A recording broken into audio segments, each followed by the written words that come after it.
Hallo Leute und herzlich willkommen zurück zu Let's Play Feed the Beasts Ultimate bzw. Ultimate Cities.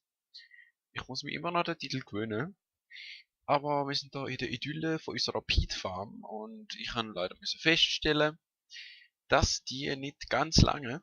Das heißt, wir brauchen nochmal eine und die kommt direkt nebenan. Jetzt habe ich keine Lust, das alles noch auszubuddeln und so. Und darum habe ich einfach mal schnell das Programm geschrieben für meine Turtle. Ihr kennt ja die vielleicht noch, vielleicht nicht. Mining Turtle. Die kann eigentlich, ja, buddeln. Das ist jetzt ein Wireless Mining Turtle, das heißt, ihr habt da hinten noch einen Spot Loader. Das sind also ein Junk Loader, wo ein Junk will laden, beziehungsweise mehrere. Gibt einen Spot Loader und die kann man an Turtle an, gibt 9 Spot Loader, die kann man an Turtle an tun und die dann einfach der Junk, wo die Turtle drin ist, geladen halten. Das heißt, ich muss nicht immer um sein, sie vergisst ihre Befehle nicht und so. Jetzt, ja, tun wir doch die Farm gerade mal, also Dings gerade starten. Ich gebe euch jetzt eine kleine Einführung, wenn ihr das Programm auch bei euch könnt verwenden, wenn ihr das wollt. Es gibt eine Webseite, die heißt Pastebin, also www.pastebin.net, glaube ich. Vielleicht ist es auch .org, aber ich glaube es ist .net. Und ihr müsst einfach in der Turtle den Befehl eingeben, Pastebin, get, und dann eigentlich, also für dieses Programm jetzt der Code da, das ist einfach hinter der URL gibt's einen Code, wo halt noch anzeigt, welches Programm jetzt gerade ausgewählt ist. Und das ist genau der Code, den ich damit eingehe. Und Turtle tut dann von allein die Webseite ergänzen und das abladen. Und dahinter kommt dann noch an, wie eures Programm soll genannt werden. Wir drücken jetzt einfach mal auf Enter. Und ich sehe noch connecting to pastebin.com. Okay, ist .com, ich habe nicht gesagt. Success downloaded as farm. Und jetzt haben wir da Farm auf unserem da halt für so ein Turtle-Ding. Jetzt geben wir ein, Farm, Größe ist 17 x 17. Und wir machen Enter. Und sie fängt an, sie räumt alles aus dem Weg, was im Weg ist. Und sobald es nötig ist, grabt sie gegeben. Jetzt hat sie gestoppt und sie sagt uns, sie braucht Bricks. Und zwar im letzten Slot. Und das ist da, tun wir Bricks rein. Was sie auch noch braucht, ist Dirt, und zwar in dem Slot. Und Farmblocks in dem Slot. Und während die da schön das Zeug platziert, sie macht genau, also sie macht wirklich genau das gleiche, was wir da schon haben. Beziehungsweise der Dingsbums Bog Earth tut sie nicht legen. Da habe ich noch nicht programmiert. Aber sie tut jetzt einfach mal das Fundament legen und wir müssen eigentlich nur noch Bog Earth auslegen. Und ja. Während die da schafft, muss ich noch etwas zweites Kleines machen. Und zwar habe ich da hinten keinen Empfang, kann man sagen, für meinen Wireless Access Terminal. Und das heißt, wir werden da einen Access Point installieren. Und zwar einfach da unten, das weg, das kommt eine.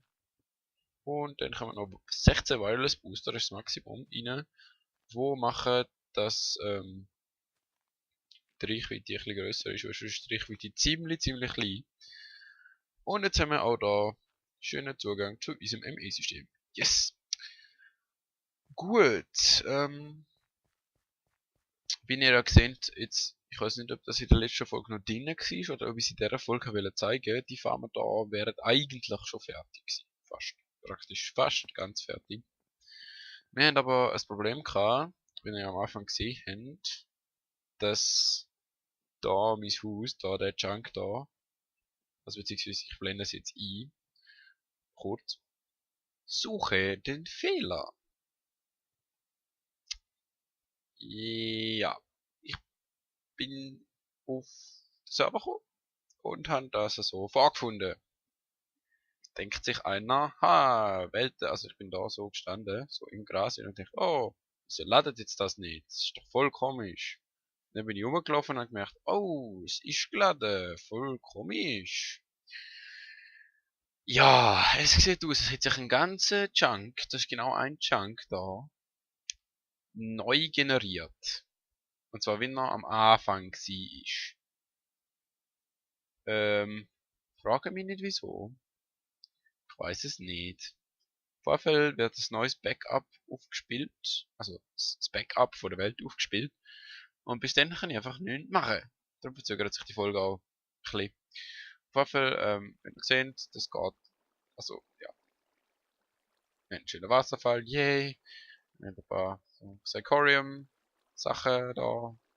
Es ist einfach komplett quer durch unsere Anlage durch. Einfach da werden noch so viele Stills und so. Einfach voll durch. Und jetzt da so da runter. Ja, wo haben wir da? Einfach da alles kaputt. Und dort hinten. All die Tesseracts und all die Energy Cells. Einfach kaputt. Und da unten. Jo, es geht weiter. Es ist wirklich der ganze Chunk. Ganz Chunk. Da sieht man sogar. Es ist quasi noch connected zu, zu den Engines, die gewesen sind eigentlich. Und wenn wir jetzt da einen Block platzieren, dann ist es geupdatet und dann gemerkt, oh, da ist ja gar nichts, wenn ich sie connected. Aber ja. Und jetzt kann man nochmal eins haben. Ist eigentlich egal, ob man das kaputt macht oder nicht.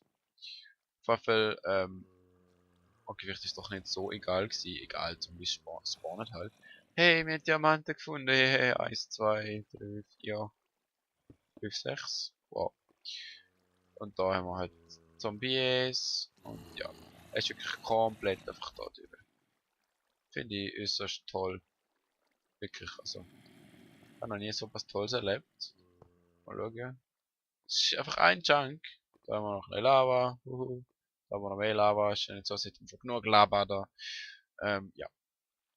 Das ist alles, was ich Ihnen zeigen wollte. Und das nächste Mal noch gesehen, sollte ich sein, wenn ich wieder ein bisschen was geschafft habe.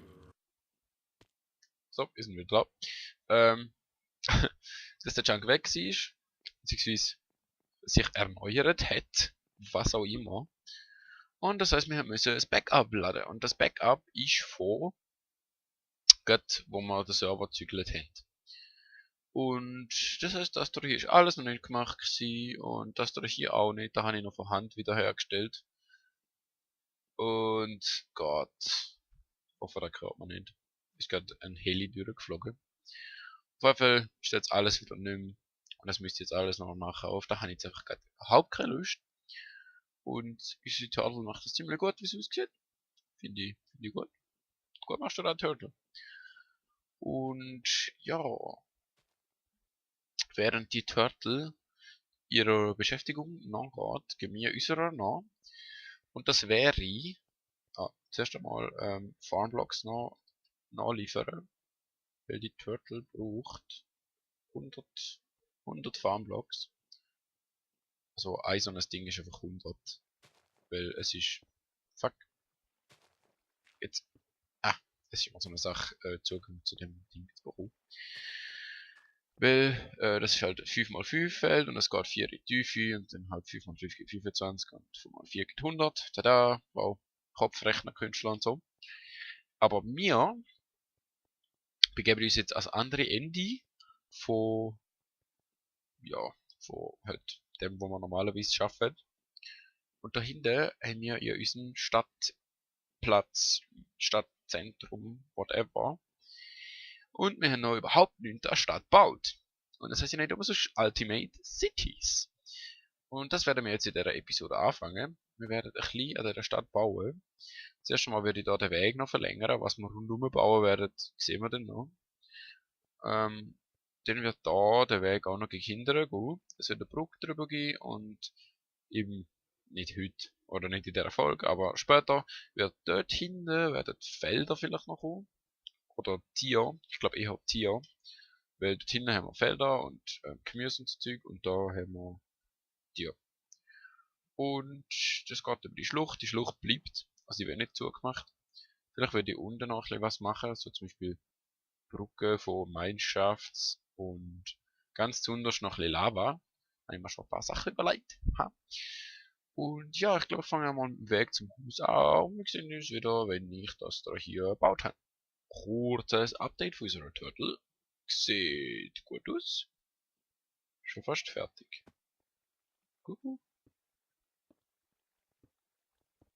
So, wie ihr gesehen habe ich ein bisschen gebaut. Also, wir haben jetzt da ein bisschen Wasser, eine kleine Brücke. Das ist schon mal die eine Seite. Es wird schön symmetrisch. Wir haben hier den Weg mit einer Stege, wo so langsam gegen geht wie möglich. Also, weil das sind die einzelnen Cover, die man machen kann. Also Cover, 2 Cover, 3 Cover aufeinander quasi. Das sind die da, so Panel und also 2 Cover geben die ein Panel und das Panel und das Cover gibt's nächste, so Triple Cover, glaube heißt's. Und dann haben wir da die Wand halt und dahinter geht's bis ziemlich weit hinten. Muss ich noch schauen, wie weit die hinten machen, genau. Und dann haben wir da Snow Bricks, weil das sind die einzigen schön weißen Bricks, was es hat. Und ich habe nicht irgendwas. Ich habe überlegt, ob ich so Lapis Bricks, ne, ich weiß nicht, ob ich die noch im Menü da habe. Nein, die werden ein bisschen bläulicher gewesen, so in einem Schwimmbad. Und dann dachte ich, nee, geht jetzt also gar nicht. Und dann habe ich gedacht, okay, probier schon mal das mit den Snowbricks und die sehen ziemlich gut aus. Und es tut halt nicht quasi, es ist nur im Stil von dem Gebaue da, so weiß und schwarz und so. Und wenn jetzt einfach so was Blaues reinkommen wäre, ja. Also das Wasser geht von der Bläue her, weil das ist so ein helles Blau, aber wenn der Block unten dran auch noch so ein dunkles Blau gewesen wäre, wäre vielleicht nicht ganz so gäbig gewesen. Jetzt Schiff ist natürlich, ich mag das überhaupt nicht. Also da haben wir einfach in die Richtung und in die Richtung wird genau das gleiche noch kommen.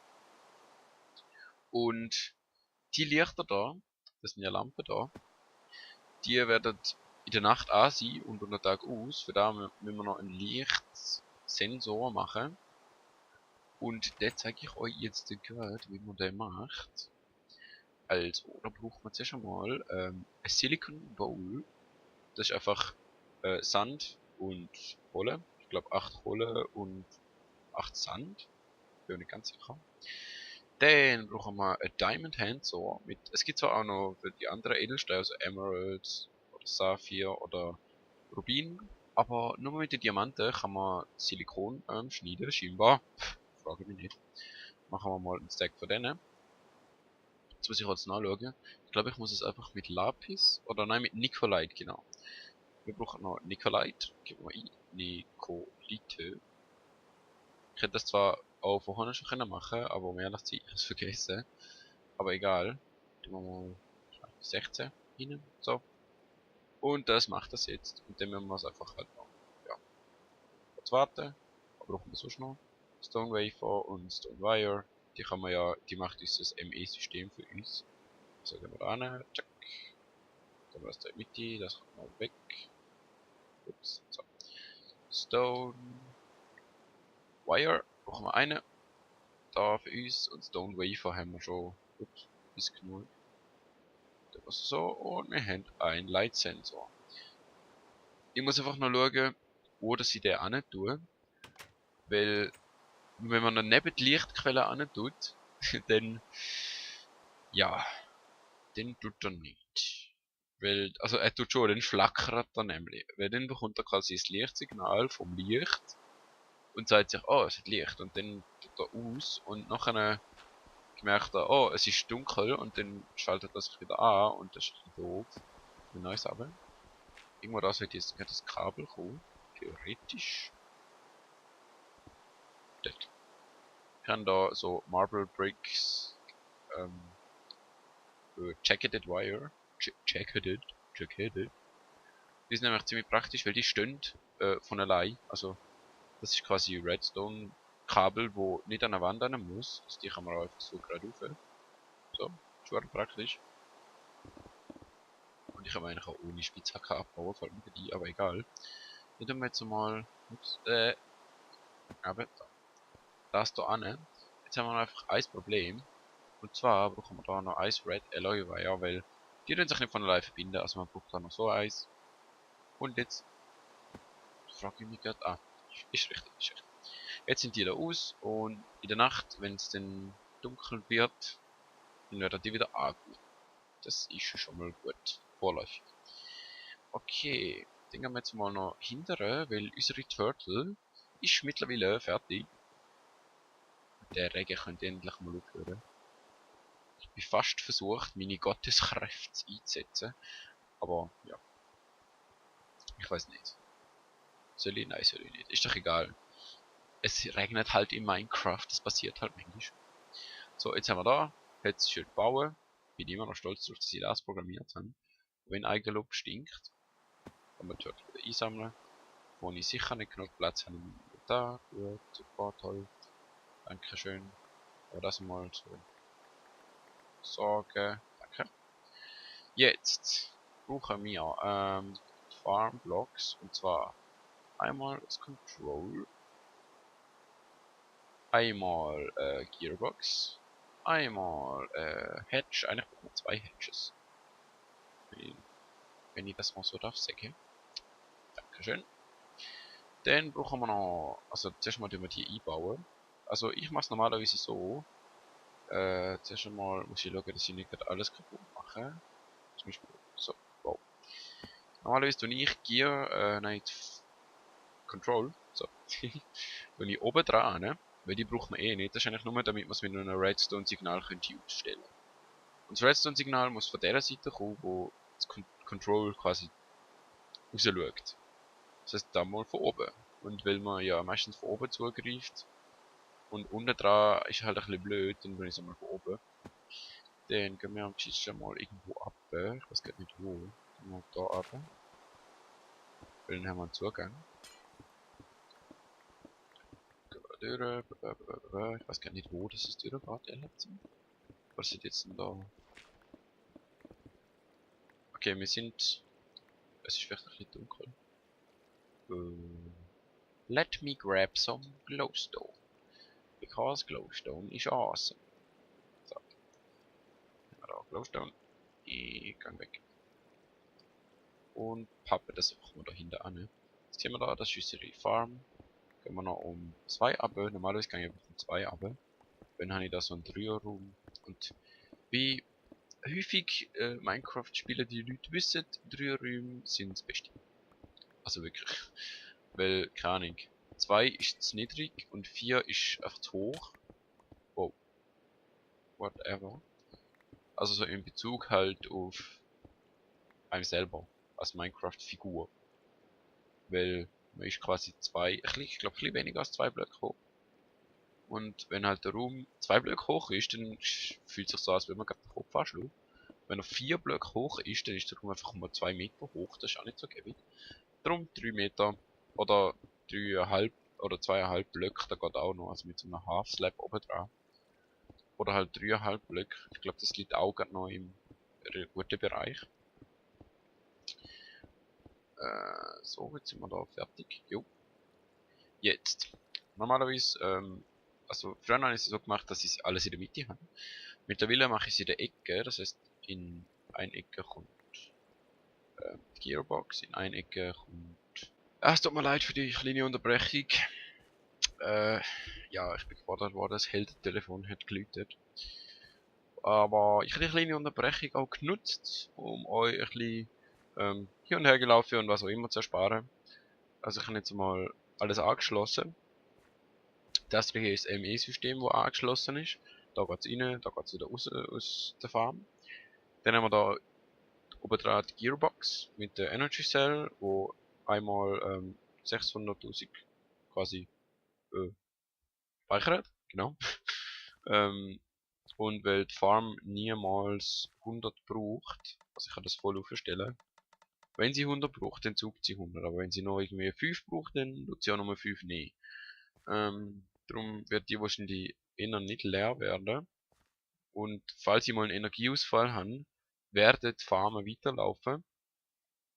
Das ist auch gut, weil unsere Energieversorgung basiert ja eigentlich auf allen Farmen. Darum ist es gut, wenn die weiterlaufen, wenn wir quasi ja, keine Energie mehr haben. Dann brauchen wir einen Aqueous Accumulator, der kommt da unten an, so plopp, und pumpt einfach Wasser rauf. Wie ihr das seht. Der füllt sich da langsam. Yay! Dann brauchen wir noch Soldering Iron und ein Intricate Circuit, das Intricate Circuit Board. Für da haben wir 4 Tin Electron Tubes, ich glaube, da habe ich schon mal gezeigt. Fog Earth, wir werden aber Manual Farm. Dem rein, flup, fertig. Manual Farm einmal fertig. Dann gehen wir da drauf, dann ist da rein, zack, so. Was wir jetzt, das einzige, was wir damit machen, ist jetzt da, wo es reingeht, den wir, ja, den wir so. Den Fertilizer von denen, Bog Earth, Bog Earth. Ich hasse das Wort, habe ich schon mal gesagt. Ich glaube schon. Eine keine Bog Earth. Brauche ich Nummer 1. So. Bog Earth, und da so. Jetzt wird er auch gefüllt und hat dann noch einen Vorrat, das ist gut. Aber ich hätte ja, oh Gott, ich hätte ja nur 32 gehabt. Egal. Jetzt haben wir auch, das heißt, unsere Versorgung mit Peat ist, hat sich gerade verdoppelt. Mit dem Akt. Ist zwar noch ein bisschen unhell, da muss ich jetzt ehrlich zugeben. Voll unhell, man. Da tun wir noch eins rein. Und da außen vielleicht nochmal eins. Ich mach's irgendwann nochmal schön, aber im Moment, ja, ist an der Farm. Also die muss ja nicht wirklich so wunderschön sein. Aber das sollte vielleicht schon in Line sein. Ich bin da halt ein bisschen pingelig, was das anbelangt. So, da. Jetzt stimmt's. Gut. Wieder weg. Gut.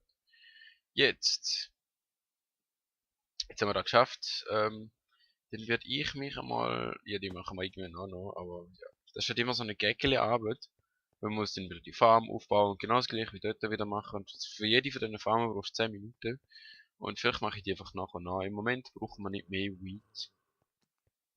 Hey, dort.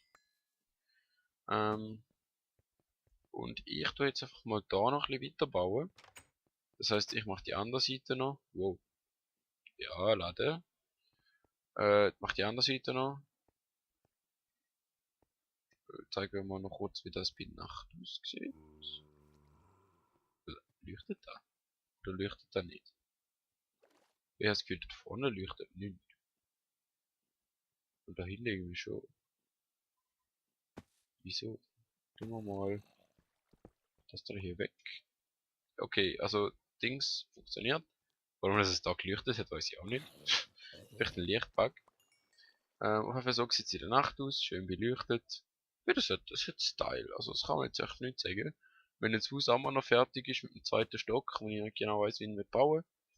Aber, ja, also ich finde, das sieht jetzt echt nicht schlecht aus. Da machen wir einen kleinen Garten, genau. Und ja, da habe ich vor, einen Pool zu machen. Wo da oben dann so ein kleiner Wasserfall runtergeht und dann da halt so sich verteilt. Wieso nicht, oder? Also, ich schaue mal, was sich ergibt. Und wir sehen uns, wenn ich ein paar Fortschritte gemacht habe. Ein kleines Update. So sieht das Ganze aus, ohne Wasser und ohne Snowbricks. Das hier, Moment. Das hier sind Snowbricks ohne Wasser. So schön weiß. Und jetzt muss ich nur noch Snowbricks einfüllen. Quasi. Dahinter gesehen noch einen kleinen Teich, whatever, gemacht. Eigentlich habe ich wollen, dass es schon da vorne runterkommt. Also so da. Aber dann habe ich gedacht, nee, wenn da hinten schon das erhöht ist, dann kann ich ja das hinten da, weil der ist da unten gewesen, der Pool, kann ich es einfach verbinden und dann geht das schon und ja, sieht jetzt nicht schlecht aus. Und dann muss ich einfach mal schauen, was ich denn überhaupt da anpflanze. Also weil, ja, was mache ich mit dem Platz? So, wir haben jetzt da ein kleines ja, Update. Ich übertreibe. Nein. Also ich habe nochmal da das weitergemacht. Und ich, ja, gehen wir da rum, haben wir da zwei kleine Inseln. Da haben wir jetzt so einen See. Ich überlege mal, ob ich da hinten soll auch noch weitermachen mit den Snowbricks. Bin mir nicht ganz sicher, aber eigentlich könnte ich schon. Dann habe ich, hab ich gedacht, ah ja, brauchst du mal noch ein bisschen. Und dann gedacht, ah ja, du musst mal hier oben noch, weil das wäre sicher noch cool, das ist quasi so eine Mini-Terrasse, also Mini, aber Schlusssache Mini, eine Terrasse halt. Das heißt, da kommt dann quasi die Mauer an vom zweiten Stock. wo dann wahrscheinlich auch der letzte Stock wird sein, wo wir bauen zu dem Haus. Und da halt so eine kleine Terrasse mit Wasser. Das kommt dann von der Mitte, von ganz oben vom Haus. Und dann nochmal ein Wasserfall runter. Und da geht halt das Wasser dann weiter zu dem da auf die Seite und dort hinten aber auch noch. Und ja, ich finde es sieht nicht schlecht aus. Dann habe ich mir überlegt, was könnte ich da hinbauen? Weil ja, es ist halt doch ein bisschen viel Platz. Ich dachte, ja, wieso tun wir nicht da ein bisschen Spaß und Spiel? Da haben wir mal ein Schachbrett, Spielfeld mit Schwarz gegen Weiß. Und Bauern, die Zombies sind, was irgendwie auch ein bisschen ironisch ist. Da hat schon mal jemand angefangen zu spielen. Ich weiß nicht, was das für ein Zug soll sein. Nein, also der weiß ich, aber was da für ein Zug soll sein als Gegenantwort auf den. Aber so früh im Spiel kann man nicht viel sagen. Und dann haben wir da noch ein kleines Boccia-Feld. Und es sieht aus, als würde die Grün gewinnen da und Rot da. Aber da sind es ganz knapp. Und zum Glück ist da Minecraft, darum sehen wir, dass da Rot ziemlich am Gewinnen ist. Und Rot hat sowieso noch 2 Mal Schüsse. Also von dem her. Ich glaube, Rot wird gewinnen. Und da kann man sich ansetzen, vielleicht noch ein bisschen Schach im Kleinen spielen. Eine mit Weile, was weiß ich, außer das regnet gerade wie jetzt. Und auf der anderen Seite habe ich eigentlich geplant, dass es vielleicht ein Pavillon gibt. So da vielleicht. Und dann hat man da noch ein bisschen Sitzgelegenheiten, eine kleine Seele. Und ja, ich werde wohl mal an dem weiterbauen. Und wir sehen uns, wenn der Pavillon steht. So, der Pavillon steht. Und ich habe es noch ein bisschen begrünt mit schönen Bäumen und einem kleinen Weg, für Blümchen, das Pavillon, wo man da schön über sieht. Ich weiß nicht, ist vielleicht nicht gerade eines von meinen Meisterwerken. Man sieht ihn sowieso nicht so gut, also vielleicht von vorne, aber mehr auch nicht. Da haben wir noch eine kleine Bank, See, ja.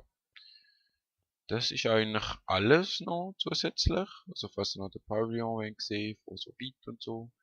Ich weiß nicht, könnt ihr mal in die Kommentare schreiben, wie ihr den findet. Ah, es sind so ein bisschen gespaltene Gefühle, würde ich jetzt mal sagen. Aber für den Moment geht's, denke ich. Und da habe ich auch noch ein paar Bäume gepflanzt, ein bisschen Gras, halt ein bisschen Kontrast und Akzent setzen. Und das wär's dann wahrscheinlich auch gewesen für die Folge. Wo ich die Folge jetzt da auch gerade bearbeitet habe, also vor dem Cut halt, ist mir aufgefallen, dass wir haben eigentlich dort hinten noch Zeug bauen und da so Felder und was weiß ich und eigentlich aber nur den Weg wollen machen. Aber das hat sich jetzt ja ein bisschen geändert und das ist ein bisschen ausgeartet, weil ich mich im Bauen verloren habe. Aber das hat auch irgendwann müssen gemacht werden und jetzt haben wir es halt gemacht und ich bin eigentlich gar nicht so unglücklich. Jetzt haben wir einen schönen Eingang, es ist verbunden mit diesem Platz und ja, also ich würde sagen, wow, ich würde sagen, Ich würde sagen, das ist, wow, das ist der Abschluss von dieser Folge. Ich hoffe, sie hat euch gefallen. Schreibt in die Kommentare über das nächste Mal immer wieder wenn eine Baufolge oder über immer wieder wenn voll technisch und so. Mir ist beides recht, also mir macht beides Spaß. Es geht ja darum, was ihr gerne schaut. Und ja, ich würde sagen, wir sehen uns das nächste Mal wieder. Tschüss.